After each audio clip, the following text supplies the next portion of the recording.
Hello, welcome to another Search with Sean, and this is another SEO and AI news episode. Not done one of these in a while because I've done quite a few chats recently, which we'll move on to, but hopefully you've been watching those and enjoying those. But yeah, we've got some great stories today. It is just me on my own today, which is strange because I haven't done one of these for a while, but I'm sure it'll be great. I've got some great stories coming up. Obviously, lots going on in search as usual. It's Brighton SEO week. I can't make it. I've got other things going on. But hope if you've gone there or you're watching it and you've still got a day to go, then I hope you're enjoying it. And yeah, let's get cracking, I guess. Like I say, I've tried out a new audio stuff, so hopefully that works okay. And hopefully you've enjoyed that intro video. Something, like I say, I'm testing out. So let's get on to the slides. Well, it's a bit small. Okay. Let's see if I can improve that. There we go. And you got 3 of me now, unfortunately. But yeah, let's get going. So basically, I just wanted to highlight the chats I've done recently, which have been really, really interesting. And the first one, well, actually, the one before was with Carmen Dominguez Rodriguez. And as you can see, she has a great experience in the industry. And we discussed loads of things about the future search, where it is now. She has really great insights. And yeah, she's spoken at Brighton SEO and the International Search Summit, so really knows her stuff, and there's loads of great stuff there. So really do go and check that out, because I think you'll enjoy it. It is a really enjoyable one. And then I spoke last week with Natalia Witchik, which hopefully I did the pronunciation okay. She said I was all right last week, so hopefully it's still okay. And again, if you work in the industry, you probably know her already. And yes, she has tons of experience, and again, speaks at all different conferences and stuff. And she even teaches digital marketing. So yeah, check both of those out. I put links in the description and probably pop up somewhere. But yeah, definitely check both of those out. And we got obviously all the others. There's a whole playlist, and I'll chuck that in as well in case you've missed any of those. And they've all got unique experiences, some really great insights on different angles of it, So definitely check that out. So moving on, and I did actually want to, something I mentioned in the call with Natalia, and sorry that just bugged out.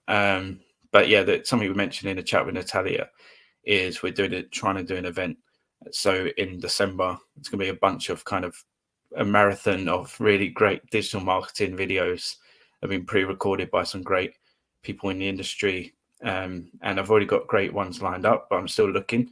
So if you're interested in getting involved, then do get in touch with me. Anyone across the digital marketing landscape, I really want a mix of different kind of topics and experiences as well, because I don't just want the same old voices. I want new people in the industry who want to be heard, to have that voice. And so do get in touch if it interests you. And also, if you just want to watch, then I'm going to keep you posted on here and on LinkedIn about the updates, because I say it's going to be a mammoth event, and I think it'd be really great, really insightful. I've already got some really great topics lined up and people lined up, and I'll be presenting myself. So it'll be basically to be a whole streamed event on YouTube, maybe elsewhere, and I'll be discussing the presentations in between. I don't know how many days. I was planning 2 days, but it might be longer now, but we'll see how it goes. I've got a little intro video, so I'll play that for you now. And yeah, again, if you're interested in speaking or know someone who is, do point them in this direction. And if obviously you're interested just to watch, I'll be sharing everything as I've kind of decided. It's kind of seeing how it plays out, because I didn't actually expect so many great people to and new people to kind of reach out and share their interests, which is awesome. But this means it might be a bigger event than I expected. So it's a short little video about it, and obviously for more info I'll put a link in the description. Hopefully it's the right video.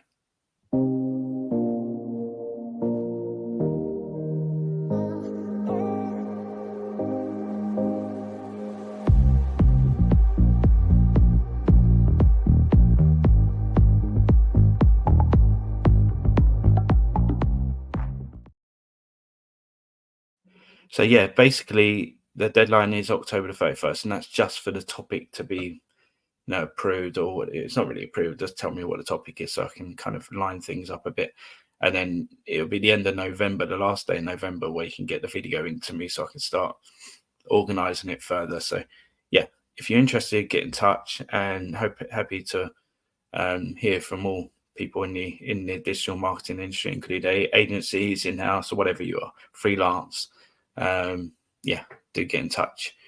So let's get cracking on the stories. And again, we do try and mix it up, not just the kind of mainstream stories, but obviously we have got to include them, and just some case studies and things like that. So obviously, as usual, we recap the last episode, which I say is a couple of weeks ago, but we did go over some Google Search Console recommendations, Google Trends upgrades, new AI overview insights, Apple Map updates, and new developments in AI in the UK. So that any of that interests you, plus we do cover other stuff, check out the last episode. I put a link as well.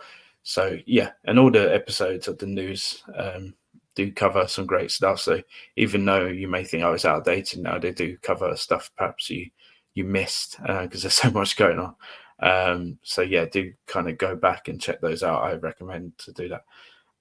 So let's get going. So the first one, it's not so much a story, but I thought was interesting and definitely one to highlight. And as you can see, it's a Q&A with Danny Sullivan, who's the Google search liaison. And this was with the great Aleyda Solis on her Crawling Mondays YouTube channel, which I put a link to, and definitely subscribe to that. And whilst we're at that, I better say, if you could subscribe to this channel, if you're interested in the latest digital marketing news, especially obviously SEO, AI. Obviously, we have great chats with people in the digital marketing space. Some really key players and some voices you may not heard before, but got great stuff to say. And also, we've got other things I'm trying to do, like the events and stuff. And the more subscribers, the more likes, etc. we have, the more it's going to help me build up the channel and be able to do other stuff. I've got loads of things I want to do that are really kind of creative, but obviously I can't do that if YouTube aren't pushing me a little bit. And obviously it all helps if you subscribe and stuff, but obviously it's your choice. And if you enjoy the content, these kind of things, it's only going to get better. I'm learning every day and learning what people are enjoying. So please, it would really help if you subscribe, like, share, whatever. It helps. It all helps. Comment, do whatever. So yeah, appreciate it. But let's get cracking. So obviously, I suggest you watch the whole thing. It was a really good interview. Obviously, as usual, Google being a bit, giving straight answers all the time. But, you expect that from them. But still, there's some useful, information that came out of it. So I just highlighted a few points that I found interesting. And obviously, if I put all the links to all this stuff in the description. So, if I talk too fast or I do mess up, and I know, reading can be a bit, whatever, mundane or whatever. So just feel free to go and check it out yourself. I might miss some stuff out and that kind of thing. So if you want to read it in your own time or watch it in this case, then do find all the links in the description. But obviously I do try and pick out the best bits and try and keep it as short as possible, but sometimes the stories are detailed. So yeah, we'll see how it goes, but yeah, feel free to go and check it out yourself. So yeah, these are the things. So Google's ranking systems don't simply favor big brands. They aim to show the most useful and relevant content regardless of the site size, says Danny Sullivan. And, these are all the things he said to Aleyda. So Google is aware of concerns from smaller independent sites and is working to improve their visibility when they provide quality content. The company is trying to reward sites that create content primarily for users, not just for search traffic. Google is showing more user-generated content because users find it helpful and authentic. And he goes on to say around AI overviews, so they're still experimenting with them and they're evolving. There's also no current plans to provide specific data on AI overviews in Search Console, and Aleyda Solis pressed him on this, but he wasn't given anything, and it looked very unlikely that they were going to do that. He kind of stated that they see them exactly like feature snippets, and that they haven't done that for feature snippets ever, and they don't plan to do it for AI overviews. So that's, I guess, a disappointing part of the interview, because I think we all want that. I know there's tools like SEMrush and advanced web ranking, for example, that do report on AI overviews now, but obviously it'd be great to get it from Google themselves. And Sullivan emphasizes that SEO is not dead again, and it's about understanding how people seek information, helping them access it. So again, this is nothing new. Obviously, if you work in SEO, this should be pretty obvious and something we've heard time and time again. But yeah, obviously they're going to still say these kind of things.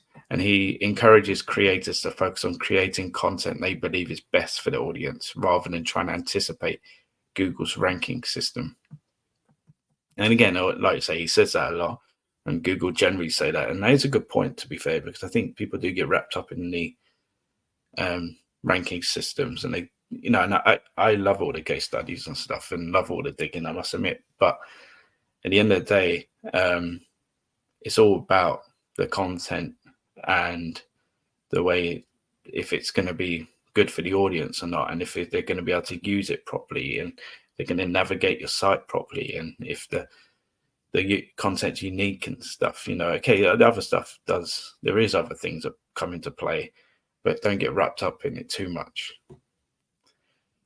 And Google aims to reward authentic voices and content created with genuine expertise and passion. So obviously that rolls into EAT, obviously. And he acknowledges that while everything isn't perfect, Google is listening to feedback and continuously working to improve its systems. And, I think they have shown, especially in the last few months, they are listening probably more than ever, because even in the last few weeks, we've seen and we'll get onto it, they've made some updates to policies and stuff that kind of, there's been a lot of noise about in the SEO community, let's put it that way. So I think perhaps, certain influential people in the sector get through to them. Obviously, like Aleyda Solis, Lily Ray, Mike King, whoever it may be, are kind of getting through to them, and they're listening. So yeah, I suggest to go back and watch that interview in full. Even though there are some predictable answers, there are some insights there, and just kind of hitting home about that you should be focusing on the content and the user experience rather than all the noise around it. So yeah, very interesting, nevertheless. And so we move on to the next story. And yeah, this is another kind of case study, and again from Tom Capper from Moz. I think we've covered him a few times on the channel, and it's all around the studies around the helpful content update. So Tom Capper analyzed 1.8 million URLs to study the impact of Google's helpful content update, also known as HCU. And that's in September 2023 and March 2024. And, he found a few things. So he found that there's a correlation between sites negatively impacted by the helpful content update and their domain authority, DA. to brand authority, BA ratio. So DA measures a site's power based on links, while BA uses brand search volume as a proxy for brand strength. So the key findings, he says, is the losers of the helpful content update had an average DA to BA ratio of 2:1, indicating stronger link profiles relative to brand searches. And winners and neutral sites had similar DA-BA ratios. That was 1.39 and 1.40. The trend held true even when analyzing only top 3 ranking URLs. During non-helpful content update periods, the DA to BA ratio wasn't correlated with ranking changes. And so this suggests what he says, this suggests Google may be using brand search as a proxy to identify valuable sites, potentially increasing the importance of brand signals in rankings. While Google doesn't use a specific brand authority metric, they likely have ways to calculate brand popularity at scale. The study indicates that having a strong link profile without corresponding brand strength may have negatively impacted sites during the helpful content update. I think it's really, really interesting study and definitely one you should check out. And it obviously the link's in the description. And Tom Capper seems like he's really on top of all this, and his case studies are always really interesting. So definitely check out more from him as well. Yeah, really interesting stuff. And I guess not that surprising, but yeah, it seems to have quite a big and it kind of makes sense, I guess, if it's, you have a really good link profile, but your brand isn't strong. That does seem a bit odd. How have you got that if your brand isn't really that strong at all? If people don't really know who you are and stuff. So it does obviously make sense, but I guess when it's put down in this context at this scale, it kind of highlights it even further. So next story, and we're whizzing through these. I guess I'm used to having someone that discuss these with me, but it's all good. We'll crack on, and hopefully you'll find this interesting. And hopefully, as I say, all the links are there in the description that you can check out yourself and have a read.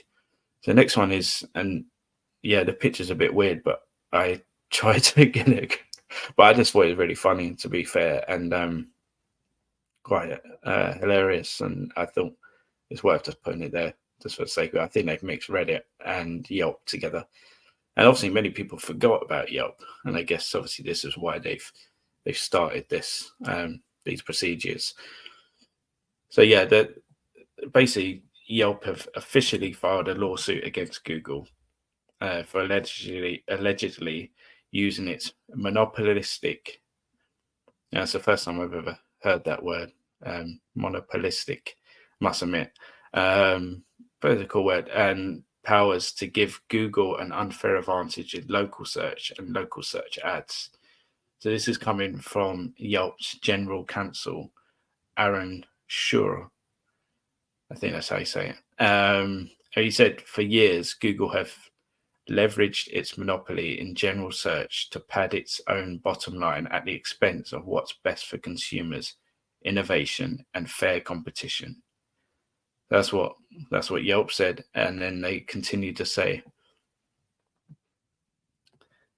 Yelp's antitrust lawsuit against Google addresses how Google abuses its legal monopoly in general search to engage its anti-competitive conduct. It's easy for me to say, including self-preferencing its own inferior local product. I guess that's debatable, but interesting that they say that, to dominate the local search and local search advertising market. For years, Google has leveraged its monopoly in general search. I think that's what I just said. So I think we can ignore that. But yeah, they go on to say Google's driven traffic and revenue away from competitors, and it's made it harder for them to scale and increase their costs while degrading consumer choice to grow its own market power. So, they're not happy, basically. And, I can see more of these coming down the line, to be fair, after the trial. It may be the case that and we've discussed this in my recent chats with my guest, especially with Carmen and Natalia. But I do think they're just going to get a slap on the wrist and maybe some minor, things they're going to have to do. But other lawsuits will probably open up like this, because obviously they're going to see an opportunity. And Yelp, especially in America, used to be quite big, I believe. And,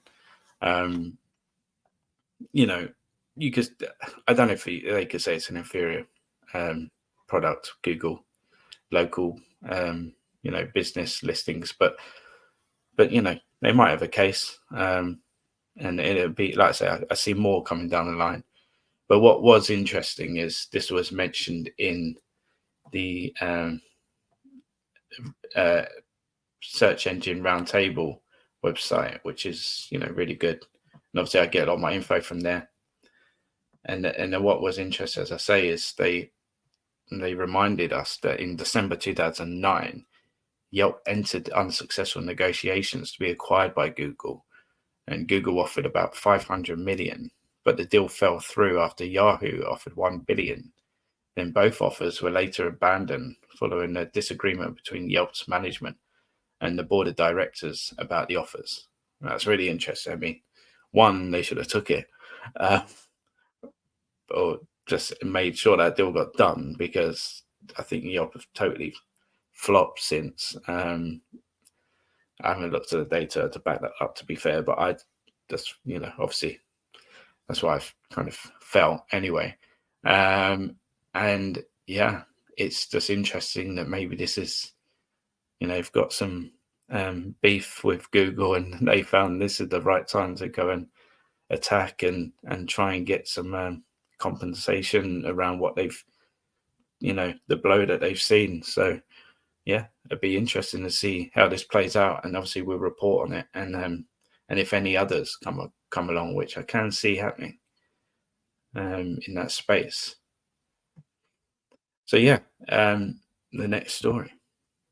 So yeah, Google links to the Wayback Machine, and you've probably seen this already because it's been for a couple of weeks now, but we'll cover it anyway. So basically, Google Search Liaison put out a I think that's just Danny Sullivan's account, but it just comes from, it says it comes from the Google Search Liaison, not himself. But so he said, or they said, we know many people, including those in the research community, value seeing previous versions of websites when available.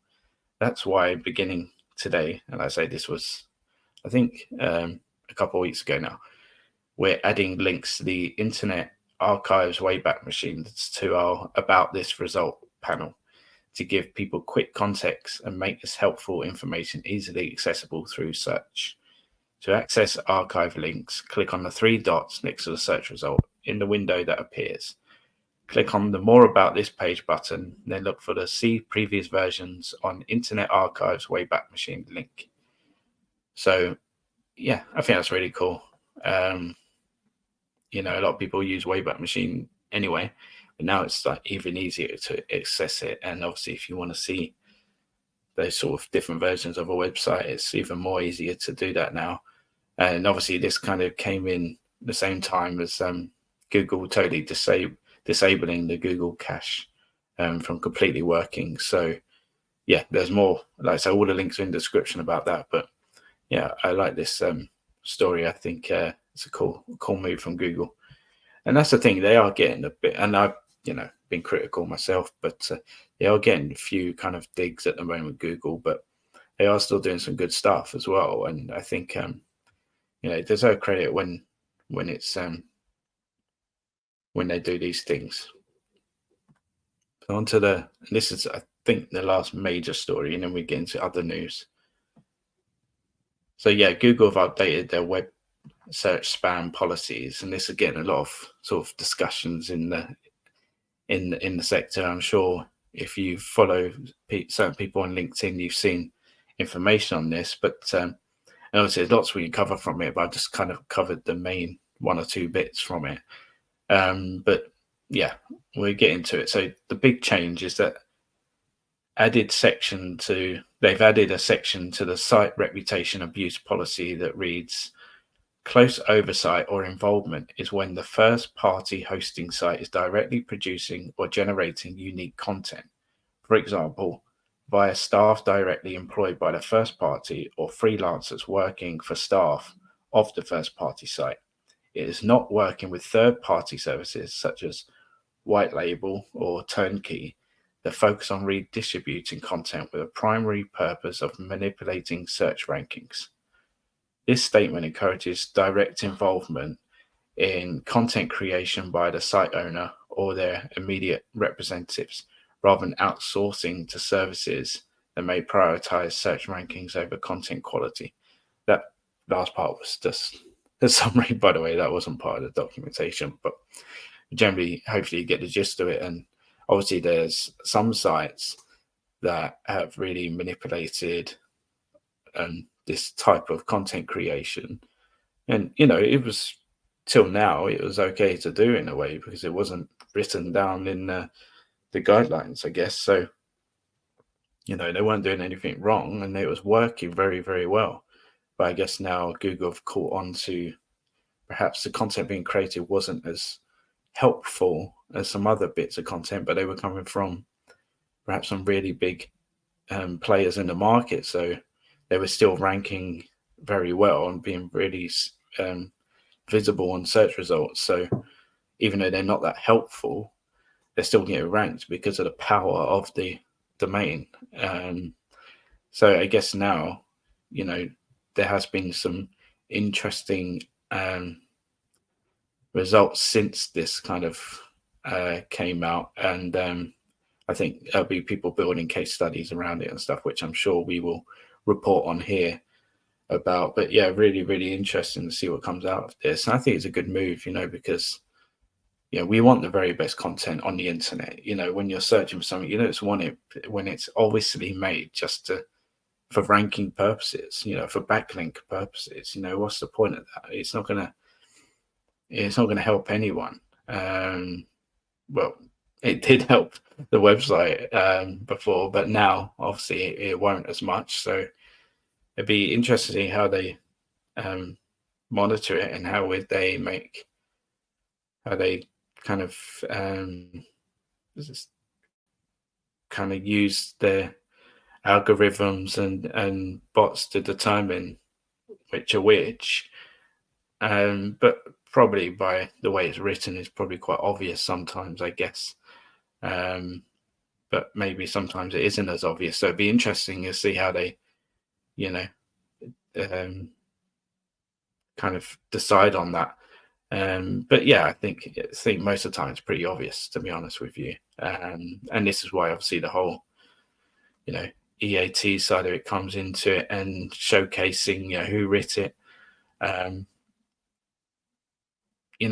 what their credentials, why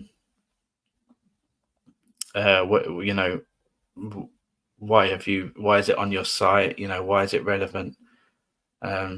What's your topical authority around this subject and that kind of thing. So yeah, it'd be interesting to see how they do that. But it definitely underlines the importance of, if you're going to write content. Again, we discussed this with Carmen in that interview or chat, as I like to call it. But yeah, if you're going to write about certain topics, make sure you've got, someone in-house who's got some sort of expertise or experience in that topic, or hire them in, but make sure it's, again, you're saying who's actually put it together and what their experience is, expertise, and make sure that's clearly stated. So yeah, that's an interesting one, and we'll keep eyes on what's kind of the fallout of all of it, I guess. And I already see some, but I didn't really have time to add it in, and I want to make sure it's given a bit more time, so there's some more concrete case studies around it. So yeah, we're going to other news. I'll just have a quick drink because I'm getting a bit croaky in the voice. So yeah, in other news, we do try and cover some kind of random stories as well, not just the usual stuff going on in search, and obviously AI. But the first story is quite an interesting one actually, and it's around. So the headline is 3 Mile Island nuclear reactor to restart to power Microsoft AI operations.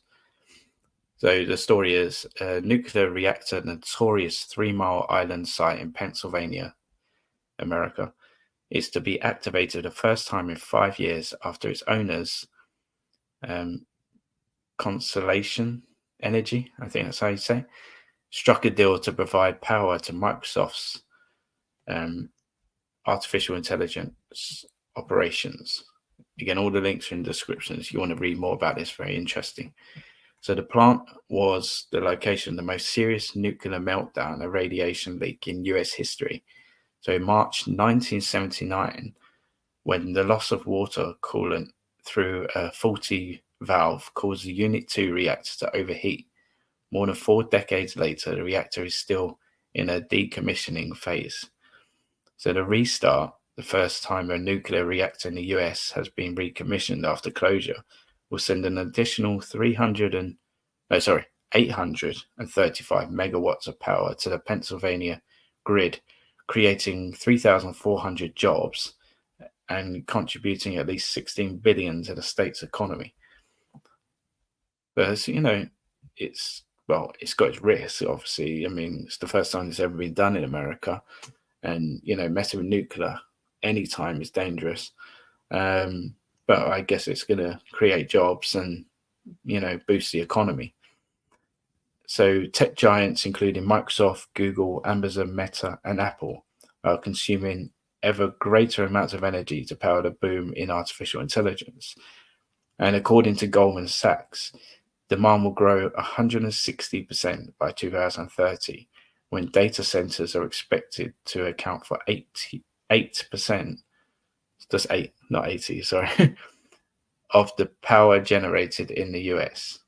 So that's pretty incredible. 8% of the entire power generated in the US will just be AI data centers, basically. It could even be more. I mean, the way things are going. So really interesting. And the next story, again, it's another sort of video.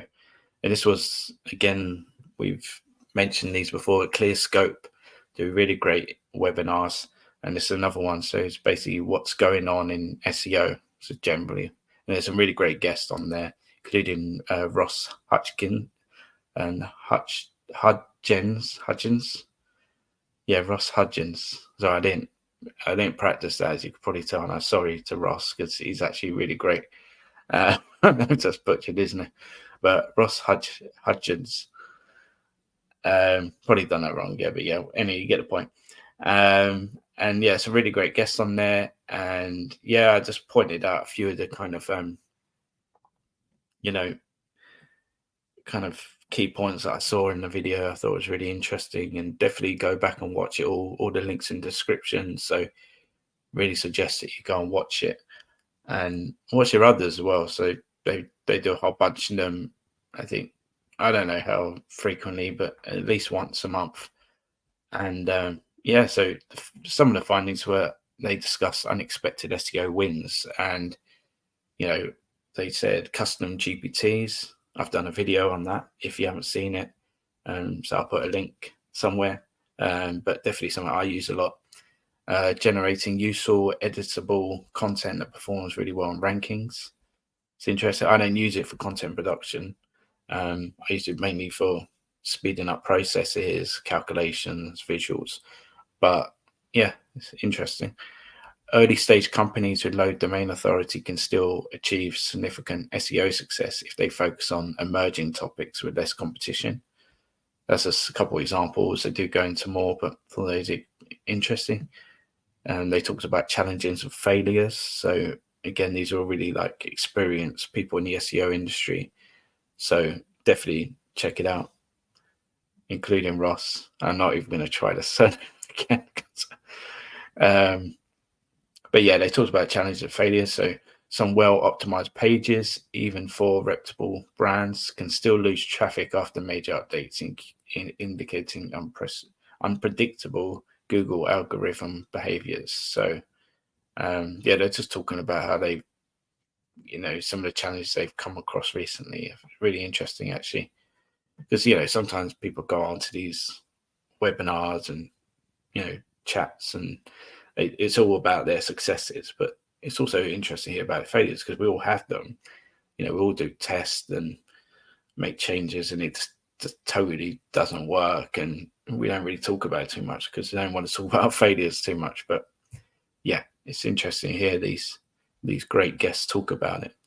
And he talks about adjusting B2B SEO playbooks. So one of the points is it's important to shift away from relying solely on traditional tactics like X best lists and focus on adding unique, authoritative content to stand out. So similar to what we were saying before, but the same with B2B. He talks about content strategy insights. So SEO need to adapt with trends like first-party data collection and unique content updates to remain competitive. Regular updates, even for massive best of pages, are necessary for maintaining relevance and rankings. So yeah, I think it's all about, again, they just talked about strategies and stuff, and it's a really interesting chat. Building authority, so adding author bios and credible sources for content is valuable, especially in fields like healthcare, but it also helps build trust across industries. So yeah, obviously we discussed it when I've had Adair on here. Obviously we work in the health sector, so we definitely are trying to do more of that. But as we saw earlier, this kind of thing is across all industries, and it doesn't matter, what you are, but obviously some sectors are more, need it 100%. There's no negotiation there, but it is across everything really. And they discussed that kind of how you can build authority, which is again really interesting. Evolving trends, so they discussed that.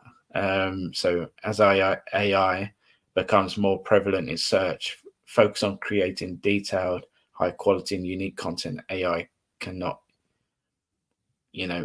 easily replicate. I think that's what I was trying to say there. Diverse beyond traditional SEO strategies into other channels, including multimedia formats like YouTube SEO, as video content's becoming more visible in search results. So again, like I discussed in many of my chats, especially with Ray Sadiq, you have to diverse your SEO strategies now. The search is so, it's moved way beyond just the organic listings now. There's all the social media channels on there and so on. So, you have to diverse. And there's so much opportunity out there, as stated in this chat, in this webinar, like YouTube. It's such a large search engine in its own right. So you can't just forget that and just, plonk a video on there and hope it does all right. That still needs to be optimized, and there's great opportunity around that. And into the last few kind of stories here. And hopefully if you've got to this point and you're still liking it, these kind of stories, and do please hit the subscribe button or the like, or tell me, comment on what you think of these stories and what's your best one and why you enjoyed it and what you thought of it. Yeah, I really would appreciate it. It'd be really interesting to hear your thoughts, actually. I'm only on my own today, so I need someone to talk to. So please do leave a comment, tell me what your thoughts are on these stories, and that'd be awesome. So the last few stories. So Nico Health, the body scanning AI health startup from Spotify's Daniel Ek, again, I hope I pronounced that okay, opens in London. So this looks really cool, actually, and I definitely wanted to check it out. So the Nico body scan is an AI-powered health screening device that promises to, revolutionize the prevention in healthcare. So for about £300, the scan uses a combination of high resolution imagery, cardiovascular measurements, and other health metrics to collect millions of data points. These are then analyzed by AI and reviewed by a GP to provide the health assessment within minutes. So, what AI is doing for healthcare is just incredible. And the fact that, you think how much data you could get from these scans and then analyzed really quickly and reviewed by a professional, it's the future. And, I won't get into too much, but I did see, there was a story about surgery being done in America, I think it was. Could be wrong there. I think it was America. But they did surgery anyway in a different country. And it was being done by a robot in China. So on a screen, controlling it, doing the surgery in another country on the actual person. I mean, that's just incredible. And obviously AI is going to accelerate things further in all different fields, but definitely healthcare. So the scan is designed to detect risk of chronic diseases such as cardiovascular issues, diabetes, and skin cancer. AI processes the data, delivering results swiftly. In its first year, 14% of customers needed further medical attention, with 1% receiving potential life-saving interventions. So, even if it's, you see 100 people and you've saved a life. I mean, that's just incredible. And obviously, their 14% did need further medical attention. And, when you go to a doctor or a GP, obviously, you usually go for like just one thing and then they give you some medicine or, go for further scans, but they may not pick up all those other things. So this kind of full body scan and also it can take a very long time to then analyze the results, and that delays things further. So this speeds it up and makes it very thorough. So it's great. So while the AI-driven approach holds promise for early disease detection, some experts caution that more transparency is needed regarding the AI algorithms used. Additionally, there is concern about how these private healthcare assessments might increase the NHS's workload, as ongoing care will largely be managed by NHS services. So that is a fair point. I mean, the NHS is extremely busy already. I mean, waiting lists are far beyond what they've ever been. So, this will add pressures on to the NHS, but I guess, everyone deserves, if they've got a very bad diagnosis, outcome from the test, then they deserve to get seen just as much as anyone. So I guess it's a tricky one, isn't it? Because you don't want to overwhelm the NHS, but also you want people to be healthy and to live a good life. So it's a tricky one. But yeah, you can read more into that. The links in the description. And then, the last story was from a LinkedIn post, actually, and someone you should definitely follow, Mark Williams Cook. Posts some really great stuff. He shares some great stuff, but also does his own posts, really helpful sort of tips and tricks, especially. And he just did a really good summary, a roundup of all the things going on, because there's so much going on, and a bit like this, a bit of a summary of everything. And so he said, Google is testing for you and preferred sources labels. This appears to be another step towards the personalization of the main SERP that we've previously seen in Google Discover and Google News. So yeah, I thought that was really interesting. Obviously, I've been saying for a while, I really think that is the future.